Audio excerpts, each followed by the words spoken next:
Good morning, everybody. Happy coffee walk to you. Jack Delahy here, founder of collegeconsulting.us. Today, I briefly want to talk about some new data that we obtained from members of our college confidence community, and it's pretty impressive, and it also goes to show something that I've always known, which is that the number one most important factor in all of college admissions is time. Take a look at some of this data. We'll see. Maybe I'll put it on the screen if we can figure out how to do that, like here.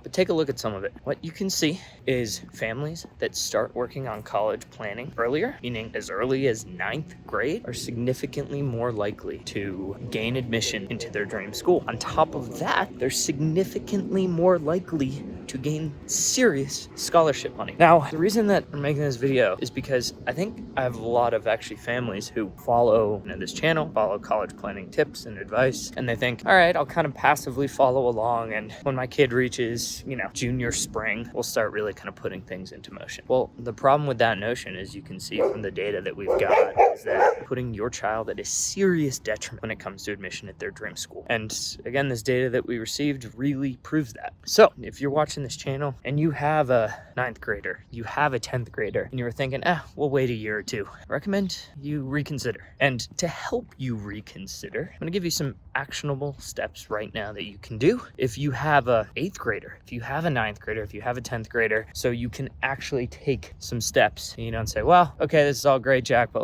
what do we actually do? Because I know we can't actually fill out the Common App yet and things like that, which you're right, you can't, but there's a lot of things that you can do right now. So let me give you some actionable steps. Number one, purchase the Fisk guide and put it on your family's coffee table in your living room. You might be saying, hey, Jack, it's 2023, I'm really buying a paperback guide. Yes, because the Fisk guide, I'll go into the nuances in a second of why the Fisk guide, but the Fisk guide, just sitting on your family's coffee table, your kid comes back from a long day at school, sits down, when they typically whip out their phone and watch a TikTok or an Instagram or a Snapchat, all of a sudden they see that Fisk guide there, and it's got 300 something schools in it, and it has 2-page descriptions of each school. And what it'll do is it'll just make it a lot easier, a lot less friction if you're a high schooler to start embracing the college planning process on their own, embracing learning about schools, and it really just sets the tone early on that, yes, this process is going to happen over multiple years, and we're going to learn about schools over time. And when you learn about schools over time and you allow the process to occur naturally, it's a lot easier, it's a lot more fun. Now, if you're saying why the Fisk guide in particular, at this point I've purchased, read through dozens and dozens of those guides, and it's kind of amazing how many of them make every school just seem like the best place on earth. In general, college is pretty awesome. But what I will say is there are stark differences, and I've been to colleges, I've visited them, and if the dining hall food stinks, I want to know. I want that there in writing. And the reason I like the Fisk guide, which I'll link to in the description for you, is because the reviews are done by real live students, and I would say unafraid in the Fisk guide to put in real actual reviews and insights. It doesn't necessarily make every aspect of every school seem like perfect. So I want honest feedback. In our program, actually, in week 1, we have every single one of our families purchase the Fisk guide, put it on their coffee table for years to come. So that's step 1. Step 2, be willing to have conversations about college planning with your child. This might sound, it's not really an action step, but it is. You'd be surprised how many families come to me and say, we really haven't talked about college. We haven't talked about our college situation. We haven't talked about, is college going to be paid for? Is college going to be half paid for? Are there any expectations in the family of, can a kid go anywhere to college? Private school, public school, far away, close by? And if, by the way, the world is the kid's oyster, great.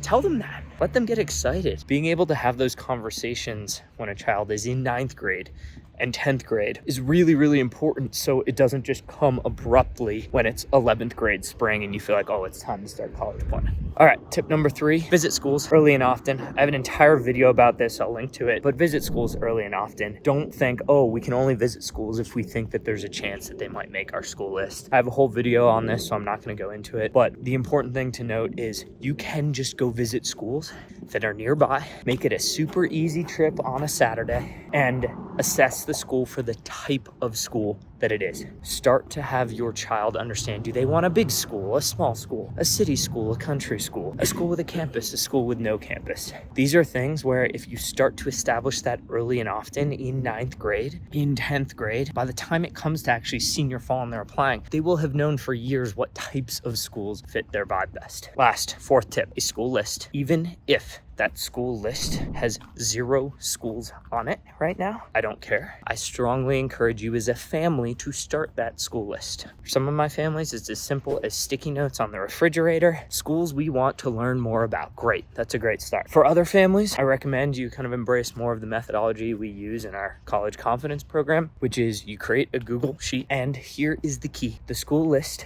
should be a school list that's not just your child's, it should be yours as the parents as well, and everyone should feel like they can add schools to the list. Here's the thing, if you start that in 9th grade, that school list will build and build over 9th grade, over 10th grade, and you can add schools that you just want to learn more about. No, this doesn't mean that any school that goes on the list is final and your child has to apply there. Not at all. But the point is, when you start a shared school list, student and parents, it becomes much more enjoyable because it doesn't feel like it's mom and dad against the kid, or like there's some kind of conflict, or I want this school, and everyone can just add schools. And your child should understand there's probably no one in the world who understands them more than you, their parents. And so you as parents might have really good recommendations of schools that you think could possibly be a fit. And if you start it in a Google Sheet form, super easy Google Sheet, name of school, where the school is located, size of school, etc., you can just start a running list. You can even put a column of like who added it, mom, dad, student, and you start to add that. Maybe freshman year, you add 1 or 2 or 3 schools. Maybe sophomore year, you add a handful more. But the point is you start that early on so it doesn't become